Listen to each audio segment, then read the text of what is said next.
इतर सर्व गोविंदा पथकातल्या मित्रांना माझी विनंती आहे, आपण थर लागत असताना त्या गोविंदा पथकाच्या आजूबाजूला उभं राहायचं आहे, जेणेकरून आपली मदत होईल त्यांना.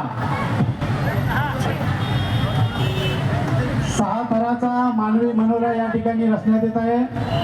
हर हर महादेव अंधेरीत हे नामांकित पथक अतिशय सुंदर असे 6 थर या ठिकाणी लावलेले आहेत. प्रेक्षकांनी कृपया हाताची गडी करू नका, त्यांना टाळ्याने त्यांचे स्वागत करा.